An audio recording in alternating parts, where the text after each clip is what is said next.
జై భీమ్, జై మూలవాసి, జై భారత్. ఉద్యమాల్లో పనిచేసేటప్పుడు ఉద్యమ స్ఫూర్తిని ప్రజల్లో నింపడానికి ఒక సల్యూటేషన్ అనేది తప్పనిసరిగా ఏ ఉద్యమానికైనా కావాలి. ఆ ఉద్యమంలో ప్రస్తుతం జై భీమ్ అనేది చాలామంది దేశవ్యాప్తంగా అంతర్జాతీయంగా జై భీమ్ మాత్రమే వాడుతున్నారు. అసలు జై భీమ్ అనేది ఎందుకు వచ్చింది అంటే భీమరావు అంబేద్కర్ పిల్లలకు జై కలగాలని గాంధీ తన ఉద్యమాన్ని మొదలుపెట్టినప్పుడు ప్రజల్ని మతం ద్వారా తన వైపుకు తిప్పుకోవటానికి జై శ్రీరామ్ అనే స్లోగన్స్ మీటింగ్స్లో ఇచ్చేవాడు. రామ్ రామ్ అని, సాయి రామ్ అని ఇట్లాంటి మతపరమైనవి తీసుకొని ప్రజల్ని కేంద్రీకరించుకొని తన వైపుకు తిప్పుకునేవాడు మతం ద్వారా. దీనికి కౌంటర్ చేయడానికి Babu LN Hardas, chief secretary, Independent Labour Party అని ఆయన ఈ యొక్క పదాన్ని కౌంటర్ చేసి మూల నివాసులకు ఒక ప్రత్యామ్నాయమైన ఒక పదాన్ని జై భీమ్ అనే పదాన్ని ఆయన తీసుకురావడం అనేది జరిగింది. బాబాసాహెబ్ అంబేద్కర్లు అందరూ కూడా ఈ పదాన్ని విస్తృతంగా ప్రజల్లోకి తీసుకువెళ్ళటం జరుగుతుంది. మీరు ఈ రోజున ఎస్సీ ఎస్టీలనే కాదు జై భీమ్ అంటుంది. మీరు కంచేలయ్య గారిని కానీ, సాంబశివరావు గారిని కానీ చాలామంది ఓబీసీ సోదరులు దీన్ని ఉద్యమాల్లో ఉన్న వాళ్ళందరూ కూడా జై భీమ్ని ఓన్ చేసుకున్నారు.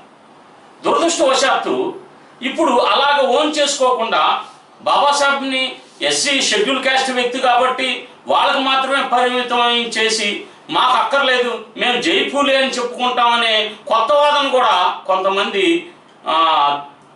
ఈ మధ్య కాలంలో ఈ వెస్ట్ గోదావరి ప్రాంతంలో 2-3 తీసుకురావడం జరిగింది. అది అంటే బాబాసాహెబ్ను ఓన్ చేసుకోకుండా మీరు ఇంకెవరిని ఓన్ చేసుకుంటారు? బాబాసాహెబ్ను ఓన్ చేసుకుంటేనే ఈ ఉద్యమాన్ని ముందుకు తీసుకెళ్తారు. అంటే మన యొక్క ఫోర్ ఫాదర్స్, మన యొక్క ఇంటలెక్చువల్స్ ఈ పదాన్ని ఎంత పకడ్బందీగా ఉపయోగిస్తున్నారన్న విషయాన్ని మనం గమనించాలి. దానికి ఇంకా అట్లాంటి పదంతో పాటు జై భారత్, భారతీయులందరికీ విజయం కలగాలని మనం కోరుకోవాలి. చాలామంది జై హింద్ అంటారు. అంటే హిందువులకు మాత్రమే జయం కలగాలని నేతాజీ స్ఫూర్తితో ఆ పదాన్ని ఉపయోగిస్తున్నాం. అలా కాదు, మనం భారతీయులందరికీ we the people of India, మనం భారతీయులం, ఈ భారతీయుల్లో అందరికి కూడా విజయం కలగాలని మనం కోరుకోవాలి. కాబట్టి జై భారత్ని మనం చాలా స్పష్టంగా ముందుకు తీసుకెళ్లాల్సి ఉంది. అలాగే జై మూల నివాసి, మూల నివాసి అనగానే ఇదేదో అర్థం కాని పదం కింద భావిస్తూ ఉంటారు. మూలం అంటే ఆది నుంచి ఇక్కడ ఉన్నవాళ్ళు, original inhabitants of India, the aboriginals, sons of the soil, ఈ దేశ భూమి పుత్రులు. అంటే ఈ దేశ భూమిపుత్రులందరికీ విజయం కలగాలి అని కోరుకుంటాం.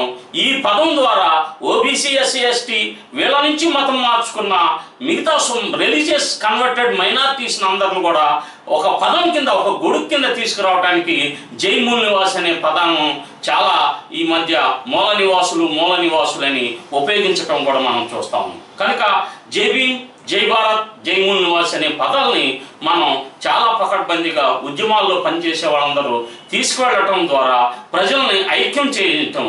అంతేగాని జై భీమ్ అనగానే అదేదో ఒకరికి సంబంధించిన పదంగా భావించినట్లయితే ఆ యొక్క మహోన్నతమైన వ్యక్తిని మనం తక్కువ చేసిన వాళ్ళం అవుతాము. మనం ఓన్ చేసుకోకపోతే ఈ దేశ మూల నివాసులు ఓబీసీ, ఎస్సీ, ఎస్టీ వీళ్ళ నుంచి మతం మార్చుకున్న వాళ్ళందరూ కూడా అంబేద్కర్ను ఓన్ చేసుకోకుండా ఉద్యమాన్ని ముందుకు తీసుకెళ్ళలేము.